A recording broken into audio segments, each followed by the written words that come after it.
Bon, et bien voilà, les amis, on y est. 3e jour. Et dernier jour aussi.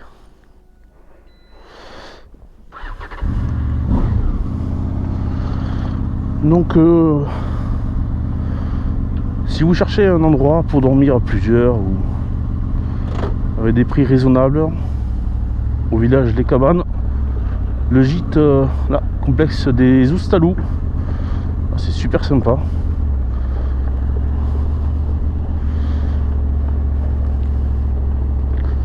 Il y a une cuisine en commun, une piscine, il y a, voilà, c'est des dortoirs. Moi, ça me rappelait un peu l'internat en fait. Des chambres de 3 ou de 2. Et après, tout ce qui est douche, toilette, cuisine, tout ça, c'est en commun. Il y a des tables partout, donc on peut pique-niquer dehors. Voilà, c'est super sympa. Je vous le recommande. Et puis le cadre est beau, quoi.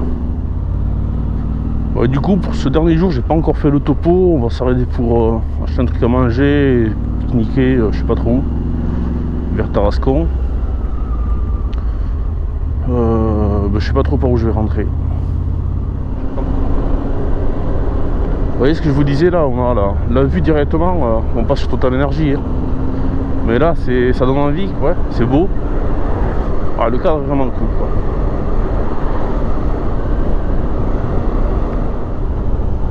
Bon, mais du coup, le retour, dernier jour en road trip, les amis, c'est parti.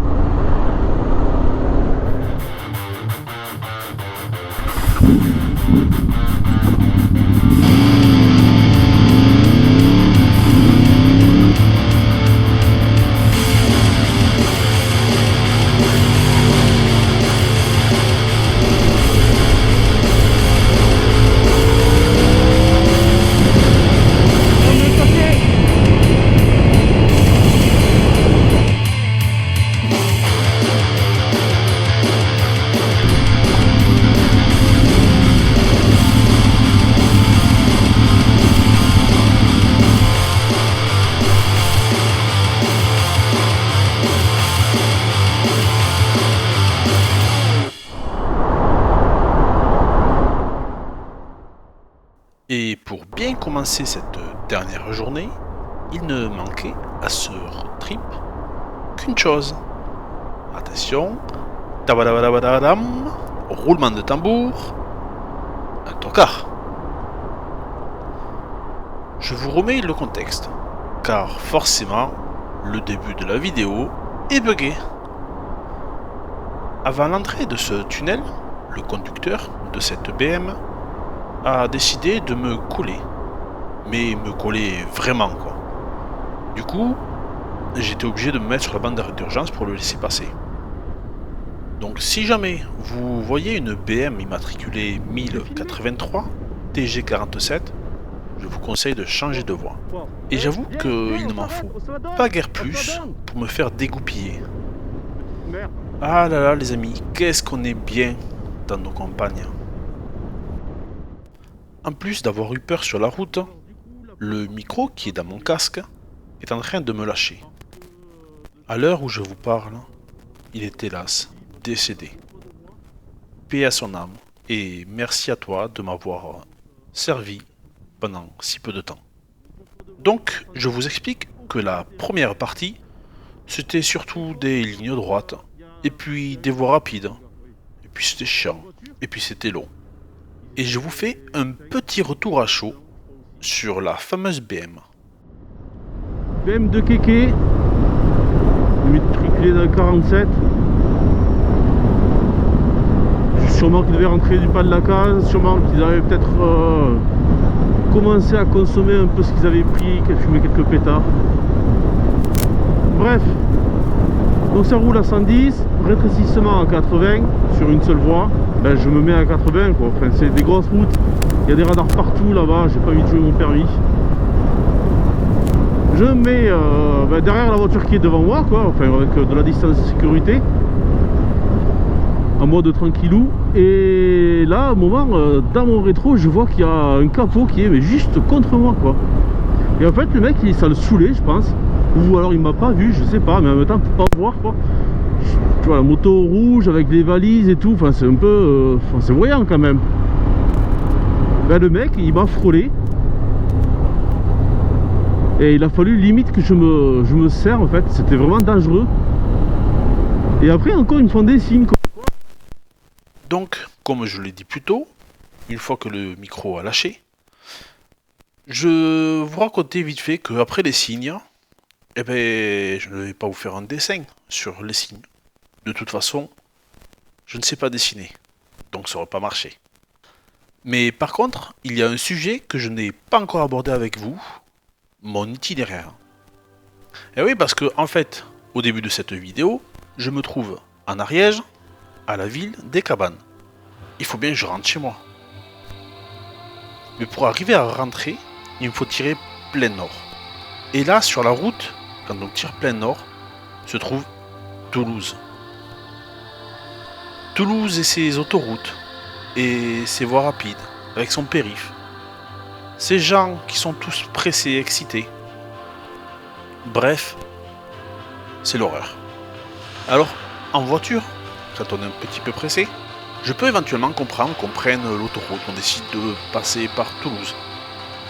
Sauf que moi, j'aime prendre le temps. Et en plus, je suis à moto. Je me suis donc concocté un itinéraire à la carte, aux petits oignons.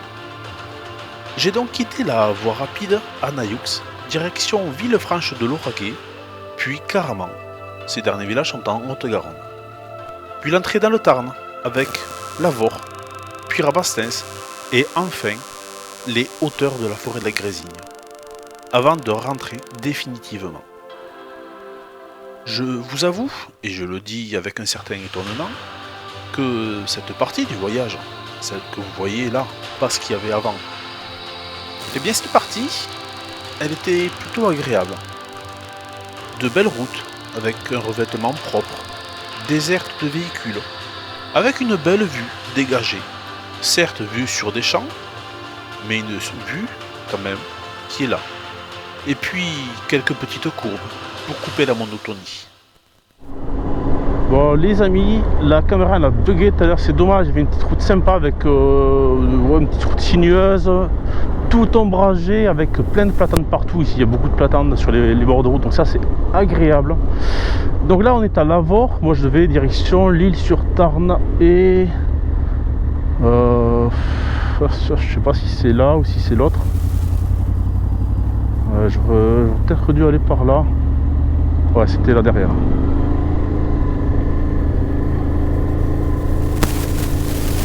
Direction Gaillac.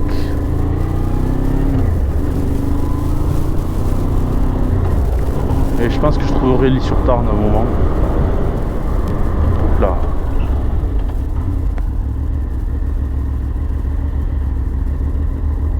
De rien. Heureusement qu'elle est souriante, parce que c'est pas le baby qui va sourire. Je pense que s'il sourit, il y a toutes ses dents qui vont tomber. Oh putain. Pardon. J'avais pas vu que c'était un rond-point. J'étais en train de regarder les panneaux, c'est hyper... ouais, c'est con, hein. Alors, je décide de pas rouler avec un GPS. Ok, c'est très bien, hein. Ça me force à réfléchir, mais du coup là je suis un peu en terrain inconnu, je me rappelle pas trop exactement où est la bonne route. L'Isle-sur-Tarn n'est pas indiquée. Bon, je sais que l'île Gaillac c'est pas très loin, donc du coup bon voilà. Mais là je suis arrivé en carrefour et j'étais tellement focus sur les panneaux que je me suis pas du tout aperçu que c'était un rond-point en fait, c'était hyper dangereux. Heureusement j'ai calculé que la femme en fait elle s'est arrêtée, parce que si j'avais pas calculé que j'avais continué, si elle s'était pas arrêtée elle non plus, ça aurait fait scratch boom U quoi. Donc et c'est pas la fatigue, parce que avant de partir on s'est fait une petite sieste, on s'est calé tranquille. Bon là c'est juste que en fait comme je connais pas exactement, que je sais pas exactement où c'est, j'essaye vraiment de chercher tous les panneaux que je peux. Et c'est une erreur d'inattention. Voilà. Alors là les amis, du coup je me suis un peu égaré. On arrive à Rabastens-sur-Tarn. On a quand même une belle église là, une belle hauteur. En bas le temple, il y a des gens qui se baignent. L'eau doit être bonne en même temps, ça va faire tellement du bien. Ah ouais, et puis alors il y en a qui se baignent partout quoi. Ouais, je comprends.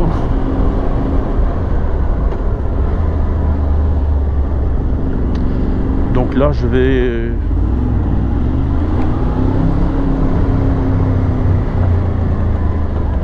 Merci.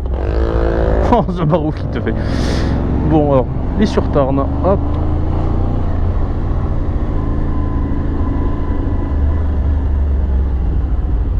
Petite place bien sympathique. Qu'est-ce qu'il fait? Ah, il y a quelqu'un.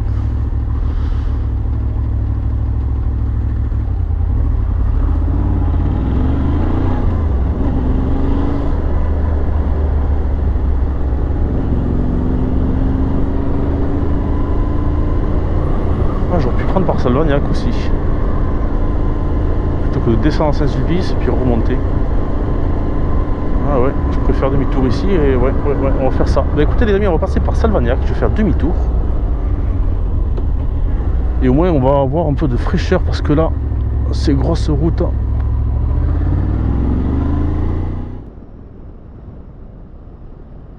Après Rabastens, la route est comme je l'imaginais, bordée d'arbres. Des platanes plantés tout le long et donc une fraîcheur bienvenue. D'ailleurs, savez-vous que c'est Napoléon qui a fait planter des platanes sur les grands chemins de France? En effet, à une époque où l'Empire était constamment en guerre, les troupes voyageaient à pied et à cheval. Et pour ne pas les épuiser par des marches en plein soleil, il a ordonné la plantation de platanes. Déjà, cette essence était connue pour sa robustesse. Mais sachez que la plantation d'arbres le long des routes remonte bien avant, au XVIe siècle, en 1552, à laquelle le roi de France Henri II ordonne la plantation d'ormes le long des routes françaises. Je vous ai déjà dit que j'aime me sentir libre et que la liberté, c'est d'aller là où je le désire, sans une intelligence artificielle. D'où mon stock de cartes en fait. Et forcément, à être libre, j'ai choisi en toute liberté de me tromper de route, une fois de plus. Du coup, on se passera de la visite du village de Salvagnac. En fait, c'est très surfait. Petit village en pierre, perché, qui aurait sûrement été de toute beauté. Bon, une prochaine fois. Pour me rattraper, et aussi mon seul bonheur, ce plateau offre une vue magnifique sur la forêt de la Grésigne. Située dans le Tarn, avec ses 3500 hectares, elle est l'une des plus grandes chênaies d'Europe. C'est dans ces bois que Colbert utilisait des arbres pour les mâts de la marine royale. Son nom, la Grésigne, vient du grès que les verriers utilisaient pour souffler un verre de couleur vert-bleu. Aujourd'hui, forêt domaniale, on peut s'y promener via une multitude de chemins pédestres et aussi y pratiquer la cueillette. Certaines routes, comme celle-ci, la traversent et c'est un vrai régal de les arpenter. Moi, la Grésigne, je valide.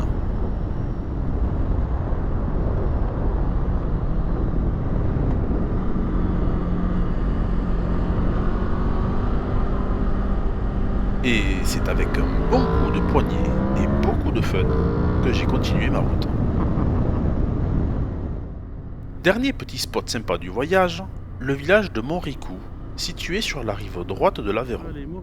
À partir d'ici, fini les virolos sympas et place à la civilisation des grandes villes. Enfin, attention, quand je dis grande ville, c'est à mon échelle bien sûr.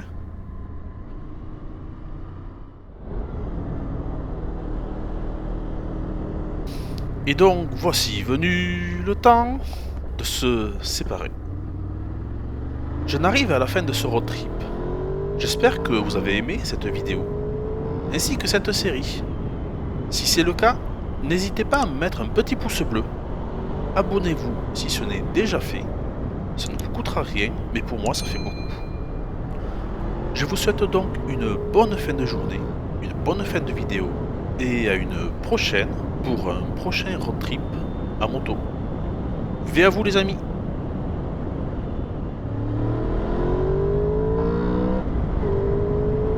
Merci Dolo, franchement merci.